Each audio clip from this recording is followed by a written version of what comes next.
Hi everyone, and welcome to my presentation. The emerging model that I chose to focus on was increasing the length of the school day and year. I chose to focus on this specific aspect because it's something that I feel could be implemented rather quickly and effectively. There are many other emerging models which would be incorporated in the school eventually, but the first model would be increasing the length of the school day and year. The tagline of the presentation is, "The kids will hate it, but it gets results." The story of how the school year got to where it is kind of a long and complicated one. One of the prevailing theories is that it was based on our agricultural society and people needing to work the fields, but that's not really the case. A lot of it had to do with kind of fitting into the American lifestyle. Back in the mid-18th, 19th century, schools were actually open 260 days a year, but many students didn't show up for many of those days, and that led to a loss financially. And those who did show up, physicians at the time believed were at risk of a burnout, if you will, thinking that they wouldn't be able to handle that duration and that many days of school. Here's a chart that kind of illustrates how our typical length of school year compares with that of other countries. As you can see, we're pretty low as it goes in the civilized world. Even compared to Finland, which only has 10 days difference, but then we go up to Japan, which is in school roughly 33% more than we are, which is a significant difference. The disparity given every 4 years to students across the world assessing their abilities in math and science. And on the most recent one, 10% of American students scored in the advanced range. That compares to 41% in Singapore, 23% in Japan, and 24% in Taiwan. I've included a link to the TIMSS results so you can see the disparities are really across the board, not just in math. One of the concerns is there support for this? And there really is a lot of support, and it goes up to the top level of the government. President Obama has actually voiced his support for extending the school year and day.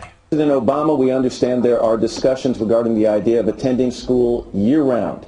Do you think we should attend school year-round? If so, why? I think we should have longer school years. We now have our kids go to school about a month less than most other advanced countries, and that month makes a difference. It means that kids are losing a lot of what they learned during the school year during the summer. It's especially severe for poorer kids who may not be seeing as many books in their house during the summers, aren't getting supplemental educational activities. So the idea of a longer school year, I think, makes sense. Now, that's going to cost some money. So here's an example of where you've got a good idea of reform, make sure our kids are in school longer.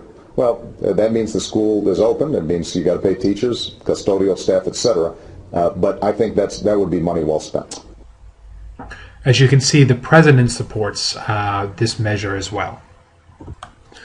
With any emerging model, there's obviously possible drawbacks to consider. There's bound to be some backlash to an increased length in the school day and year, and there are groups which are against increasing the length of the school day and year. Mark Phillips, who's the Dean of Education at San Francisco State, believes that there's no real concrete evidence to support lengthening the school year, and that a country such as Finland succeeds not because of their increased school year length, but rather for its educational philosophy. And there is also concern of if parents would be willing to accept this increased length school year. In 1959, at the height of the Cold War, when we're concerned with our abilities to compete with the Russians in the future in science and technology, still 67% of parents were against increasing the length of the school day and year. So there's always that concern of a possible backlash. And obviously the financial burden, which President Obama mentioned, is something to consider as well when considering lengthening the school day and year. Some of those financial concerns include the extra cost of utilities, electricity, water, the extra cost of maintenance, hiring and more custodial staff or giving custodial staff more hours, facility upgrades such as increased ventilation or air conditioners to try to make it comfortable and learning possible during the hot summer months, and increased staffing and salaries for those summer months, which would need to be negotiated with school unions, which is obviously can be a very tricky subject. And with school budgets already stretched to the max, schools are often cutting programs and services, not adding them. So despite what the parental feelings were previously, there's been an increase in parental feelings in favor of lengthening. In 1959, 26% were in favor. By 1984, 44%. 1989, 48%. And recently, the Chicago Public Schools lengthened their school day by 90 minutes, and this was met with an over 60% approval rating by parents. So the parental This also coincides with Malcolm Gladwell's Rule of 10,000, which simply states that in order to become a master at something, you need 10,000 hours of practice, regardless of raw talent or ability. This applies to Mozart, the Beatles, Bill Gates, to everyone.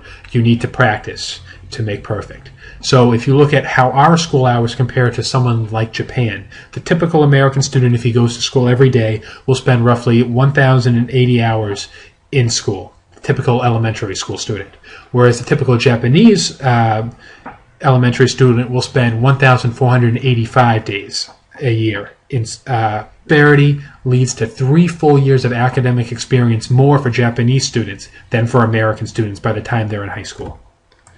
This model is already in place and successful in a variety of different locations. The KIPP schools, which Malcolm Gladwell discusses and have actually spread throughout the nation, typically have a school day that's close to 10 hours long and an 11-month school year, but it's gotten results. The typical Bronx school has 16% of its students performing on grade level in math. KIPP has 84%. The Harlem Zone in Harlem, which obviously is famous for the movie Waiting for Superman, also has an increased length of school day. 98% of their students score at or above grade level on math and 93% on ELA. 90% of their graduating high school class goes on to attend college. As I mentioned before, the cost is a main concern both for the president and for all parties involved, really. So while it's true the Harlem Zone schools pay much more per pupil than the average public school, much of that money is actually used for medical care, for vacations for high-performing students, for motivational tools, rather than simply for instruction time. So when you subtract those pieces, it actually falls in line with the typical school year budget, as KIPP academies have proven, as they try very hard to match their per-pupil spending with that of the typical school within the district. So the KIPP schools are around $14,552 per year, which is right in line with New York City public schools. As we mentioned for us and has our report tonight. It's 5:45, we just woke up. This is my train that I take. From New York to California, KIPP students start the day early and upbeat.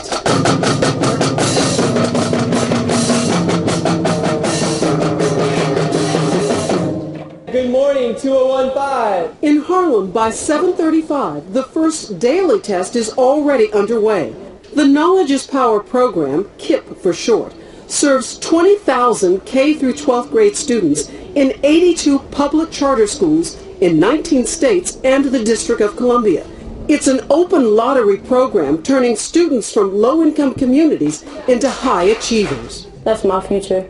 In 2015, I'm going to college. The numbers are impressive. 85% of KIPP students who finish 8th grade also make it to college, compared to 20% of low-income students nationwide. School days are 10 hours long, with some Saturday sessions and summer classes. It's helped students like 13-year-old Keith Dozier held back a grade in his old school. Now he's on track. You just gotta work hard. It takes no excuses. You just gotta complete all your homework and make sure that you get it done so that you could be successful later on in life. So as you can see, these are not students that are hand-selected. They're selected by a lottery at random. So it proves that it can work in a diverse population and not just in a higher level, typically higher achieving population.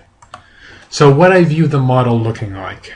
Longer school day means more time for inquiry-based learning as well as the arts and gym, which have slowly been phased out in many public schools due to budget restrictions.